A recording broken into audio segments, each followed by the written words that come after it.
नमस्कार, आप देख रहे हैं के मीडिया।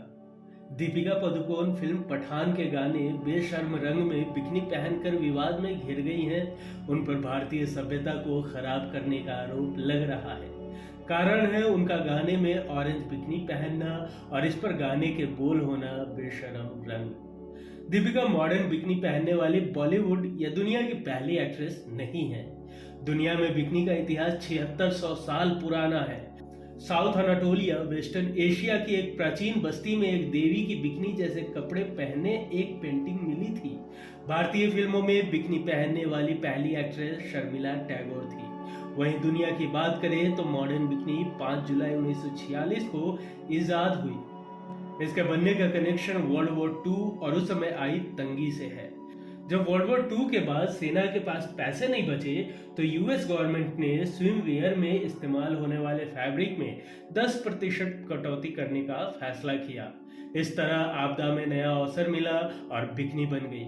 लेकिन इसे बनाने वाला कोई डिजाइनर नहीं बल्कि एक फ्रेंच मैकेनिकल इंजीनियर लुइस लियर्ड थे।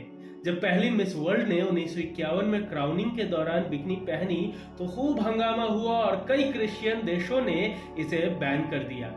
फिर एक गाने से बिकनी का चलन शुरू हुआ, जिसके बाद आज दुनिया भर में बिकनी की कई वैरायटी और ब्रांड मौजूद है। इस वीडियो में हम ये भी जानेंगे कि सबसे महंगी बिकनी अभी तक की कौन कौन सी है। विवादों के बीच आइए जानते हैं बिकनी के बनने और इससे जुड़ी दिलचस्प कहानी। लेकिन उससे पहले अगर अभी तक आपने इस चैनल को सब्सक्राइब नहीं किया है तो प्लीज सब्सक्राइब कर लें। करीब 5600 ईसा पूर्व यानी कि अब से 7600 साल पहले के साउथ अनाटोलिया वेस्टर्न एशिया की एक प्राचीन बस्ती कैटाल हो युग की देवी की एक तस्वीर 1400 ईसा पूर्व में बनाई गई थी, जिसमें उन्हें बिकनी जैसे कपड़े पहने दिखाया गया था। प्राचीन तस्वीर में वह देवी बिकनी से मिलती जुलती 2 पीस कॉस्ट्यूम में थी। उसमें वो 2 बाघों के साथ खड़ी थी। 1400 ईसा पूर्व की पेंटिंग में महिलाओं को भी 2 पीस कॉस्ट्यूम में दिखाया गया। प्राचीन ग्रीस के इतिहास के मुताबिक एक्टिव महिलाएं ब्रेस्ट बैंड पहनती थी, जिन्हें मोस्टोडेटोन या एपोस्मोस कहा जाता था। इसे ही फेरबदल कर मॉडर्न एरा में अंडरगारमेंट्स का रूप दिया गया। सिसिली जो कि इटली में है, उसके विला रोमाना डेल कॉसेल के एक आर्ट वर्क में 286 से 305 ईस्वी के डियोक्लेशियन काल की एक तस्वीर मिली, जिसमें एक महिला 2 पीस कॉस्ट्यूम में थी। ये तस्वीर 1950 से 60 में गिनो विनीसियो जेंटली द्वारा की गई खुदाई में मिली थी। रोमन देवी वीनस का एक स्टैचू भी है, जिसमें उन्हें बिकनी की तरह दिखने वाली कॉस्ट्यूम में दिखाया गया था।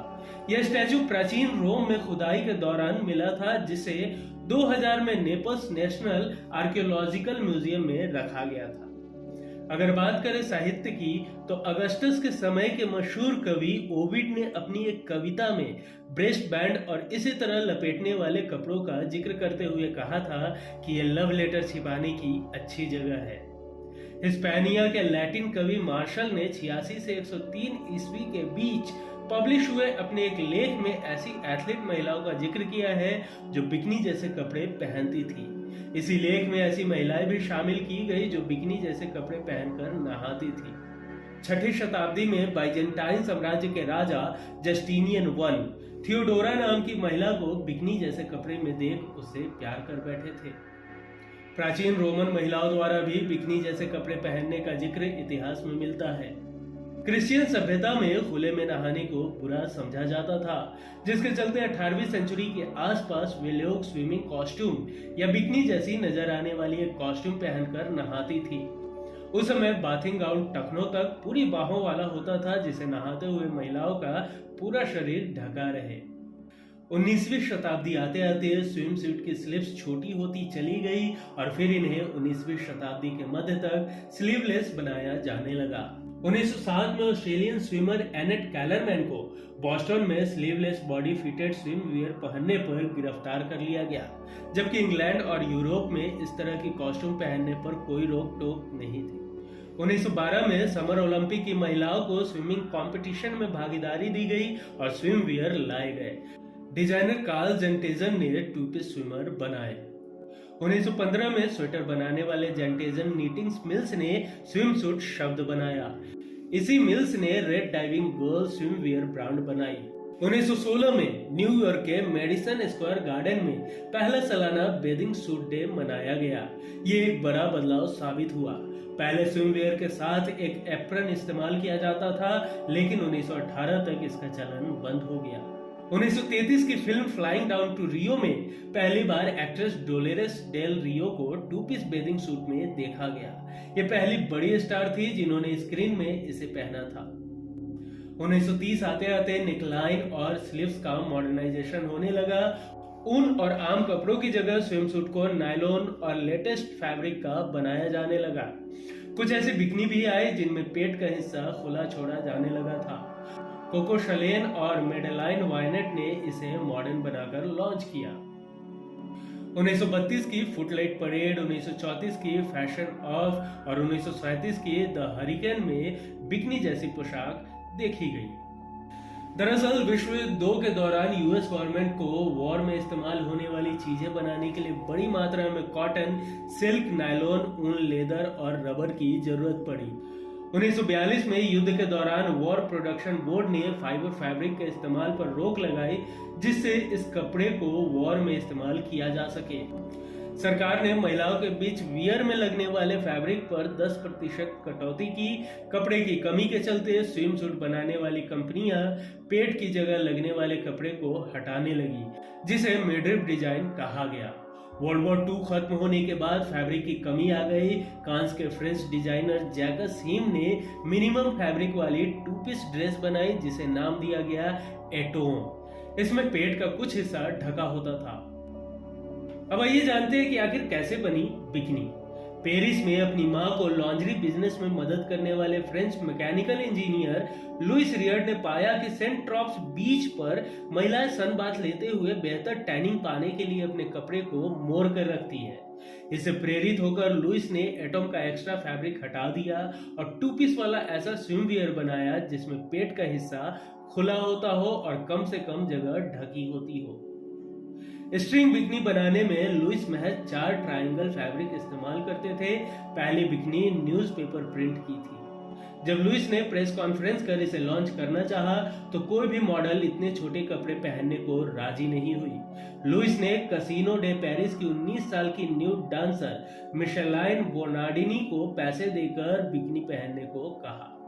5 जुलाई 1946 लुइस ने पेरिस में पिस्कन मोलिटोर पब्लिक पूल में बिकनी लॉन्च की। फ्रेंच डिजाइनर हीम ने दुनिया भर के स्काई राइटर हायर कर इसे दुनिया का सबसे छोटा बाथिंग सूट कहकर प्रमोट किया। चंद दिनों में ही हीम के पास 50,000 से ज्यादा फैंस के खत आ गए। लोगों ने डिजाइन को पसंद तो किया, लेकिन इसकी बिक्री न के बराबर हुई। कमाई के लिए हीम और लुइस ने ट्रेडिशनल बिकनी बनाना जारी रखा। 1951 में दुनिया का पहला मिस वर्ल्ड कॉन्टेस्ट हुआ। जब इसकी विजेता रही स्वीडन की किकी हकानसॉन की क्राउनिंग बिकनी में हुई, तो कई देशों ने इसे रद्द करने की मांग की। किकी दुनिया की पहली और आखिरी मिस वर्ल्ड है जिन्हें बिकनी में ताज पहनाया गया था। इस विवाद के बाद ब्यूटी पेजेंट में बिकनी को बैन कर दिया गया था। फ्रांस में बिकनी का चलन आया, लेकिन यूएस में इसे आपत्तिजनक माना जाता था। 1953 में हुए कांस फिल्म फेस्टिवल के दौरान फ्रेंच एक्ट्रेस ब्रिजिट बार्डो ने बीच पर बिकनी फोटोशूट करवाया, जो दुनिया भर में चर्चा का विषय रहा। ब्रिजिट ने फ्रांस के कई बीच में बिकनी में पोज दिए थे। इसके बाद से ही बिकनी दुनिया भर में आम हो गई थी। अगर बात करें बिकनी पहनने वाली हॉलीवुड की शुरुआती एक्ट्रेसेस के बारे में, तो उसमें रीटा हैवर्थ, लाना टर्नर, आवा गार्डनर जैसी अभिनेत्रियां शामिल थी। बिकनी बनाने का क्रेडिट हमेशा से ही फ्रांस को गया, लेकिन इसका चलन आने के बावजूद फ्रांस के पड़ोसी देशों जैसे स्पेन, पुर्तगाल और इटली में इस पर बैन लग गया। इसके अलावा क्रिश्चियन देशों ऑस्ट्रेलिया, बेल्जियम और यूएस के कई राज्यों में भी बिकनी पहनने पर बैन था। यूएस के National Legion of Decency department ने हॉलीवुड फिल्मों में बिकनी ना दिखाने के आदेश दिए, जबकि बिकनी की तरह दिखने वाली पोशाक फिल्मों में सालों से दिखाई जा रही थी। टार्जन द एपमैन जो कि 1932 में रिलीज हुई थी, टार्जन एंड हीज मेड जो कि 1934 की थी, इसमें एक्ट्रेस मॉरिन ओसुलिवान टू पीस स्विमवियर पहन चुकी थी। 1957 की फिल्म ऑल एट सी में बिकनी सीन थे, लेकिन सेंसर ने इसमें दिखने वाले बिकनी सीन हटाकर ही रिलीज करने की इजाजत दी। The girl in the bikini film भी 1959 में तब रिलीज की गई जब मेकर्स ने सारे बिकनी क्लोजअप सीन फिल्म से हटा दिए। 1960 में अमेरिकन सॉन्ग इट्सी बिट्सी टीनी विनी येलो पोल्का डॉट बिकनी गाना रिलीज हुआ। इस गाने की यूएस में 1 मिलियन कॉपीज बिकी और ये दुनिया भर में खूब पॉपुलर हुआ। इस गाने के बाद बिकनी की बिक्री बढ़ने लगी। इसके बाद से ही 1964 की मसल बीच पार्टी, 1964 की ही बिकनी बीच और 1965 की बीच ब्लैंकेट विंगो में बिकनी दिखाई जाने लगी। बिकनी को अमेरिका में पॉप कल्चर का सिंबल माना जाने लगा। अमेरिका में सेक्सुअल रिवॉल्यूशन आने से बिकनी का चलन खूब बढ़ा। हॉलीवुड स्टार मर्लिन मुनरो, जेन मैन्सफील्ड, गीना लेलो बिग्रिडा, जेस रसेल ने भी फिल्मों में बिकनी पहनी। 1962 में प्लेबॉय मैगजीन ने पहली बार कवर पर बिकनी लॉन्च की। इसके बाद से ही दुनिया भर की फिल्मों में बिकनी दिखाया जाना आम हो गया था। बॉलीवुड में बिकनी चलन शुरू करने का क्रेडिट शर्मिला टैगोर को जाता है। शर्मिला ने 1966 में फिल्म फेयर मैगजीन के लिए बिकनी फोटोशूट करवाया था। इस शूट के बाद 1967 में आई फिल्म an evening in the Paris के गाने में शर्मिला बिकनी में नजर आई थी। फिल्म का वो सीन खूब विवादों में रहा और शर्मिला को बायकॉट किया जाने लगा। हालांकि इन सब के बावजूद हिंदी फिल्मों में बिकनी का चलन शुरू हो गया। आइए जानते हैं दुनिया की 5 सबसे महंगी बिकनी के बारे में। रेड हॉट फैंटेसी बिकनी, जिसकी कीमत 95 करोड़ रुपए है। सन 2000 में गिजेली बर्डचेन की पहनी हुई रेड हॉट फैंटेसी बिकनी 1300 कीमती पत्थरों से बनी है। इसके पास दुनिया की सबसे महंगी अंडरगारमेंट का गिनीज वर्ल्ड रिकॉर्ड है। द हेवली स्टार बिकनी, इसकी कीमत 79 करोड़ रुपए कही जाती है। 2001 में हैडी क्लम ने ये बिकनी रनवे में पहनी थी। ये बिकनी 1200 श्रीलंकाई पिंक सैफियर्स और 90 कैरेट एमराल्ड कट डायमंड से बनी है। The very sexy fantasy bikini, जिसकी कीमत 69 करोड़ रुपए है। हैडी क्लम द्वारा पहनी गई ये बिकनी 2900 डायमंड और 10 कैरेट व्हाइट गोल्ड से बनी थी। इसमें 70 कैरेट के मोतियों के शेप के डायमंड भी है। इसे बनाने में पूरे 370 घंटे लगे थे। सुजैन रोजन डायमंड बिकनी, जिसकी कीमत 190 करोड़ रुपए है। 2012 में बनी ये बिकनी 150 कैरेट के डी फ्लोलेस डायमंड से बनी है, जो प्लेटिनम में जड़े हुए हैं। The sexy Splendor fantasy bikini, जिसकी कीमत 79 करोड़ रुपए बताई जाती है। ब्राजील की सुपर मॉडल गिजेली ने ये बिकनी पहनी थी। ये 2900 डायमंड्स और 22 रूबी से बनी है, जिसमें 18 कैरेट व्हाइट गोल्ड इस्तेमाल हुआ है। इसमें 101 कैरेट स्प्लेंडर डायमंड लगे हुए हैं। तो ये थी छोटी सी बिकनी की ये बड़ी और दिलचस्प कहानी। आपको ये कहानी कैसा लगा हमें कमेंट कर जरूर बताएं। वीडियो पसंद आई हो तो एक लाइक जरूर करें। मिलेंगे अगले वीडियो में फिर किसी दिलचस्प किस्से के साथ। तब तक के लिए नमस्कार।